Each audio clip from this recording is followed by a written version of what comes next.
expansion can take place. I'm not sure whether I answered your question. Did I? Yeah, I think that just in analyzing the market, though, do you think this recent situation that we had with Cadbury in New Zealand, where they're banning palm oil from their ingredients, do you think this is a trend that will actually affect the demand side of palm oil? Positively affecting it. Positively. Yeah. Yes. Yeah, and do you think it's a trend that will carry over to other parts of the world? I think so. It should. I think. I mean, if producers accept sustainable standards, it is a buying and selling argument on both sides. Also, a buying argument. We may ask, where is the end?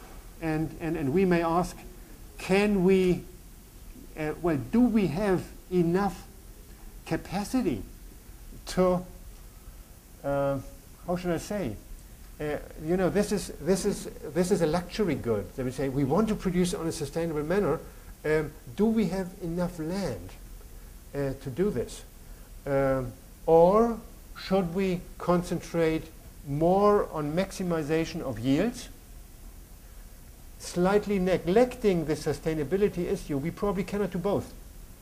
It's a very difficult question, but the first answer is yes. We should promote this more, but we should not forget that the goal of all participants in the industry is to satisfy world demand in the future at good quality, yes, but at sustainable, at acceptable, at reasonable prices. We should not forget this.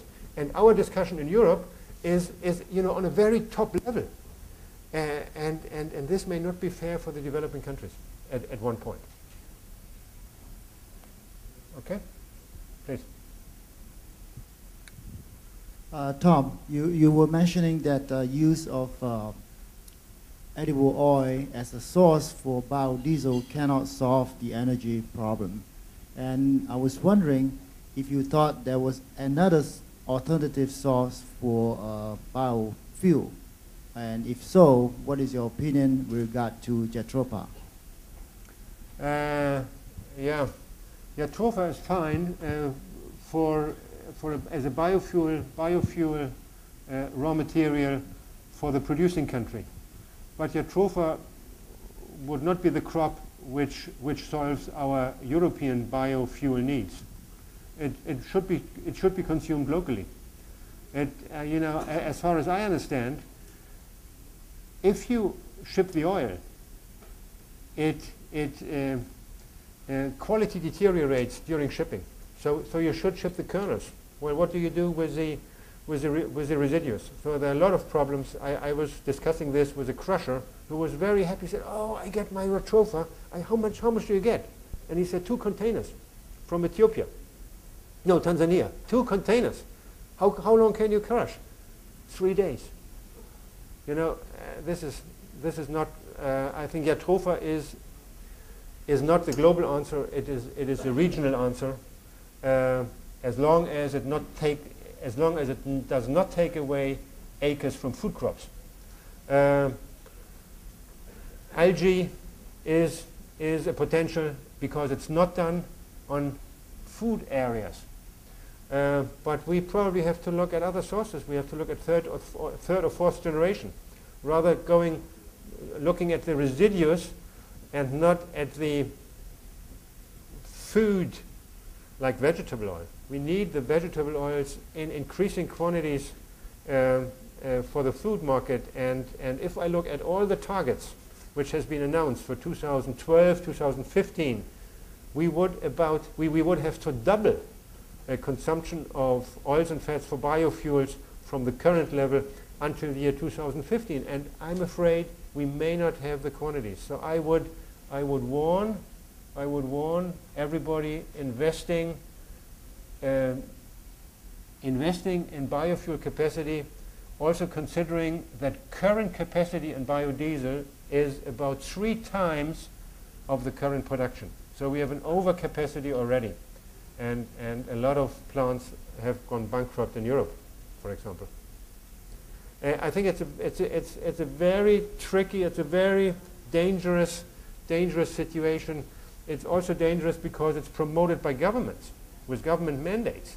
And we know whenever governments come into this, I mean, we are among ourselves, so we can talk freely, right?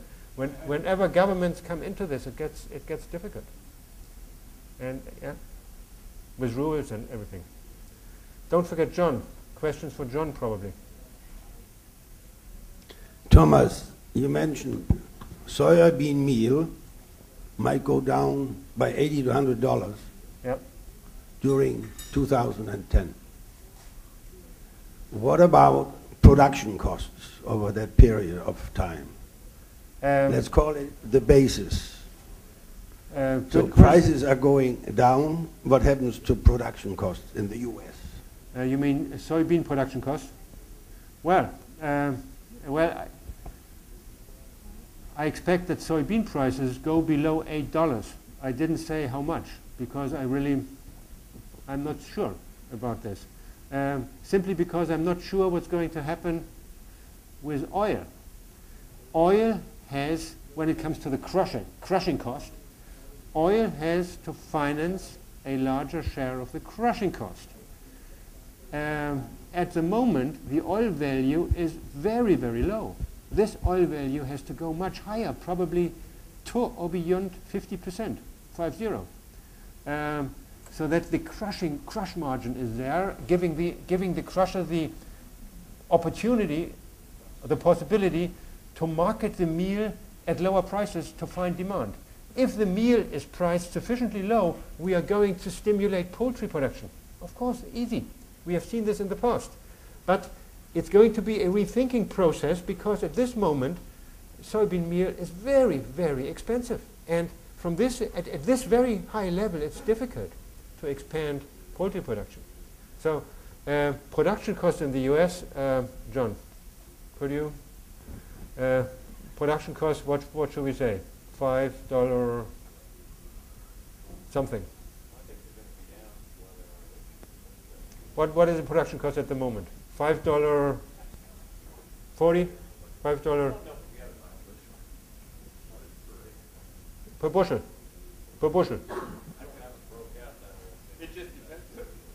It just depends if we are getting 40 bushels to the acre, or 40 bushel to the acre, or 60 bushel to the acre. I mean, how our production costs will vary. Yeah, but as a rule of thumb, $5 to $6 easy, less, huh? Or less than $5 if you go. It would be probably $6 to $7 be closer. Maybe even more. Okay. So it's getting close. It's getting close. But the market doesn't talk about this. If we have a surplus, and if South America is marketing aggressively, then we get price pressure next year. And that's why I say soybean prices we think will go below $8, but I don't know how far.